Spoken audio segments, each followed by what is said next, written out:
Hey guys, welcome back to my channel. Today's video is going to be my February reading wrap up. Yes, it's later than I intended. Who's surprised? If you are, you shouldn't be because I'm constantly running behind. If you're new here, hello, my name is Emily. This is my second channel where I focus on everything that interests me outside of the beauty space, which is what my main channel is about. Mostly I talk about books here, but now that we are nearing springtime, you'll be seeing more gardening content over here. Also the occasional motherhood related video. Basically, this is a catch-all for all the other videos I would like to make and share with the internet, like I said, outside of the beauty space. I actually read 7 books, I think, in the month of February, which is really great for me. I'm usually like a 5 book a month kind of gal, but I've been really pushing myself this year to read more, so hopefully that continues. I only have 4 of the books here off of my physical TBR, and the others I got from the library, so I will be popping up pictures. I'm going to go in the order in which I read them. So the first book I read in the month of February was Throne of Glass by Sarah J. Maas. This is a buddy read me and my best friend Rebecca are doing. We started with The Assassin's Blade at the beginning of the year and are working our way through this series for the first time. I did give this book 4.5 stars, and I can definitely accredit that to reading The Assassin's Blade first. I feel like because The Assassin's Blade is a prequel, you can read it anytime between books 1 through 3, wherever you want to, I guess. But I'm very happy I read The Assassin's Blade first because we get a background and we are introduced to Celaena Sardothien in the events prior to this, and I feel like I would have enjoyed this less if I didn't have that background knowledge and already kind of know who she is and events that happened, as well as people and places that are very briefly referenced throughout this book that otherwise you would have no context for. I have an eyelash in my eye and I can't get it out. I still can't believe it's taking me this long to finally pick up the series. Throne of Glass has been on my shelves for years. Not the rest of the series, but I picked up the first one secondhand for $6 apparently, and I've just been putting it off, and I'm very happy. I feel like I'm constantly trying to catch up with the booktube trends and series because I wasn't like familiar with these books when I was kind of the targeted age group, but I still enjoyed it. If you weren't aware, Throne of Glass starts off as a competition to become the king's champion, or like the assassin for the crown kind of, and Celaena Sardothien is pulled out of a slave camp to participate in this competition, and then we kind of go from there.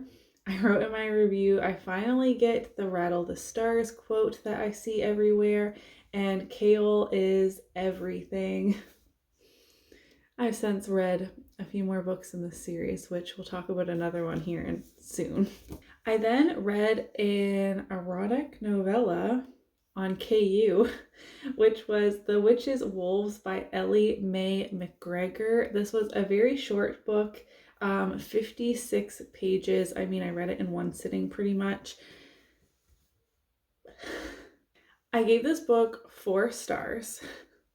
It is a monster romance. I wanted to fit some romance on my February TBR because obviously Valentine's Day, and I thought fitting some short novellas would be the way to go so I can fit in more reading, which it did work. But it is about, how do I explain this? It's kind of like a Little Red Riding Hood retelling. And our heroine is running for her life through the woods, stumbles upon a cabin where 2 wolf men live there together. They're a couple, like male-male romance together. And then she is kind of brought in to their relationship. And once I got over the fact that they are like wolf men, not like werewolves, like they turn into a werewolf and then they're a man, they're like a mixture of the two. It's a monster romance, erotic. I don't even know. It was weird. But once I got over that and just kind of pictured them as humans, I liked it a lot. Says this was my first monster romance. Once I got over the initial shock of two werewolf men were involved, I really loved my time with this quick read. Equally steamy and tender, and the epilogue was A+. 100%. I feel so uncomfortable talking about it because it just sounds so weird, but I only picked it up because I saw Riley Marie read it and really liked it, and it was really enjoyable. It was very quick. Give it a try. It is weird, but I still give it 4 stars. Next, I finally finished The Grace of Kings by Ken Liu. I'm reading this with Stephanie Bookverse for her channel Read Along. This is a very dense political adult fantasy. It's a 4-book series. The 4th book is coming out later this year, so we are reading the first 3 leading up to that release. And I've heard from others that this whole book is kind of like a prologue for almost like the trilogy to come. It's a 4-book series. This isn't called a prologue, but I'm kind of hoping that's the case because I really struggled with this. I gave it like a 2.5, 3. I couldn't really settle on where I wanted to land, and that was really disappointing to me. I like military-based fantasies. I like battles. I like politics. I like Asian-inspired fantasies, which is, this book is all of those things. And in some parts, I loved it. It felt like 4-star. In other parts, I almost DNF'd it. But I kept going because, well, 1, I don't really DNF books, but 2, because I want to participate in Stephanie's channel Read Along. I can look at this objectively and say it was a really well-crafted novel. It is really good. Lots of people like it, but I tend to sway my ratings based on my personal enjoyment. Reading is fun for me. I'm not a professor giving this book a grade. You know what I mean? In order to keep on track, I need to read the review I wrote on Goodreads. Almost every single character disappointed me in some way. There are also a ton of characters, but I do appreciate that the character glossary is in the very front of the book, so it's very easy to flip back and forth to. And I also found I was constantly looking at the map in here, but the pacing was all over the place. In some parts I couldn't put the book down. I was so invested. In others it felt like a history textbook. It felt like a slog. This is a writing style choice that Ken Liu made, and again, I can tell that objectively it's masterfully written in that way, but for my enjoyment, I didn't like it. The pacing, so some points we are like with our characters, the day-to-day, learning things as they're doing them, and then other times it's almost like we're zooming out on the world and we're just being told like what's happening all around in the different countries or cities, and it's, the time is going by fast. So it's like this happened here, and then 2 months later this happened here, and then this happened here, like a history textbook. And I didn't enjoy those parts at all. I love the mythology aspects and the character development, again, objectively, because I hated many of the characters by the end. We have gods in here, a prophecy. I really liked that part. I like the discussions on society, culture, government, politics. All of that was really well done. I will be continuing the series for the read along, and I'm just really holding out hope that I will like The Wall of Storms, book 2, which I'm reading this month, hopefully, a lot better. But that book, this is like a 600-page prequel, and The Wall of Storms is almost 850 pages, so I keep putting off picking it up because I'm scared it's going to be a slog like this one was for me. But I need to give it a try. I feel like I'm not selling this. It was really well done. I just didn't love it. I can link, that was a huge hawk outside of my window. I'm so distracted today. I've had way too much coffee. Stephanie and I did a book talk, like a live together, talking about this book, like chatting back and forth, and I can link that down below. It is spoilery, but if you want further thoughts, I mean, we do non-spoilers at the very beginning. I will link that down in the description box. This is going on for way too long. Okay, next is a part of a themed reading vlog that I'm still not done yet, which is really awful. I read Every Heart a Doorway by Shauna Maguire, another series that I am way behind the times on reading.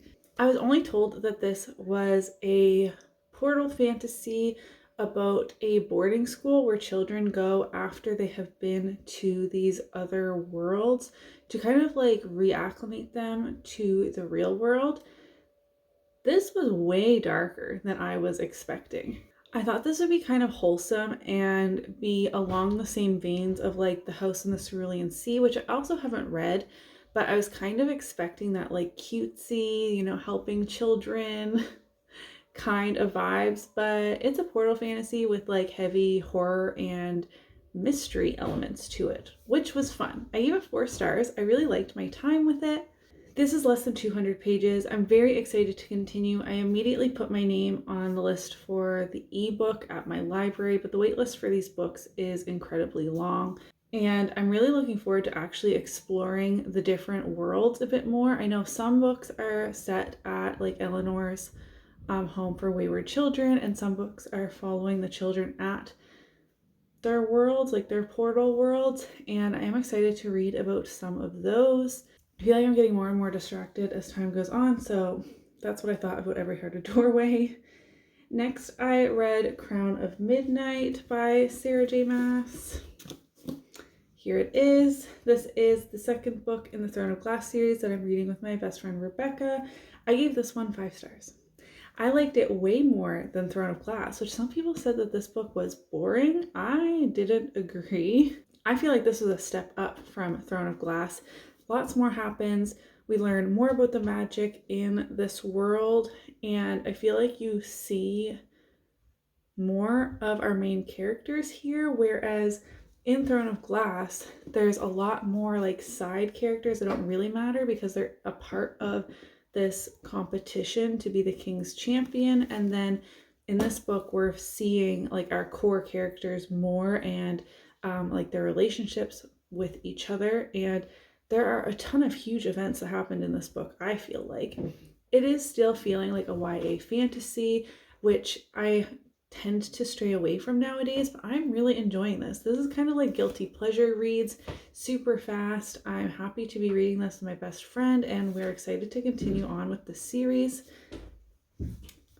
I can't really go on too much about what happened in this book because it's a sequel, but I give it 5 stars. Domino. Huh? Why are you trying to wake up my baby? Next, I read Flock by Kate Stewart. I didn't really know what to expect going into this. I was told it's a romance with some like suspense elements to it. This is a dark romance.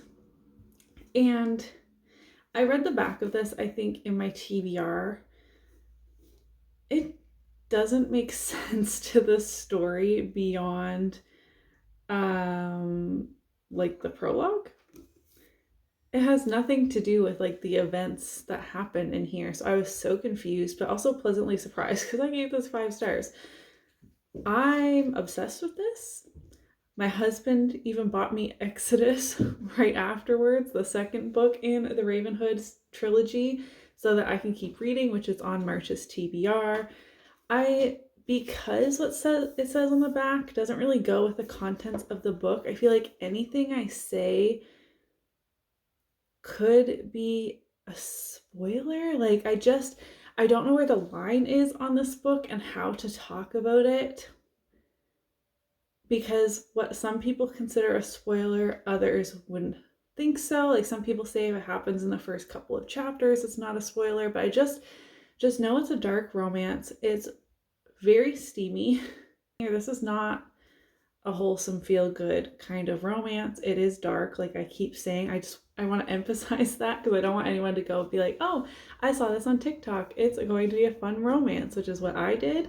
I don't mind dark romances. In fact, I'm feeling like I really enjoy them for some reason. I don't know how to talk about this one. I'm sorry. I gave it 5 stars. Lastly, I read Fairest by Marissa Meyer. This is a novella for the Lunar Chronicles that you read between books 3 and 4. The cat is now destroying my room. This is Levana's story, who is like our villain in the series. And I gave it 4 stars. I actually really enjoyed it for being a short novella. Novellas in series like this aren't typically my thing, especially for YA series. The Lunar Chronicles is a YA science fiction retelling based series, and I typically don't enjoy this style of book, but I actually did enjoy this. We actually get to learn and see how psychotic Levana truly is, and maybe why she's like that, or maybe she was just born that way, and what life was like growing up as the royalty on the moon. I feel very awkward because there's a delivery man walking by.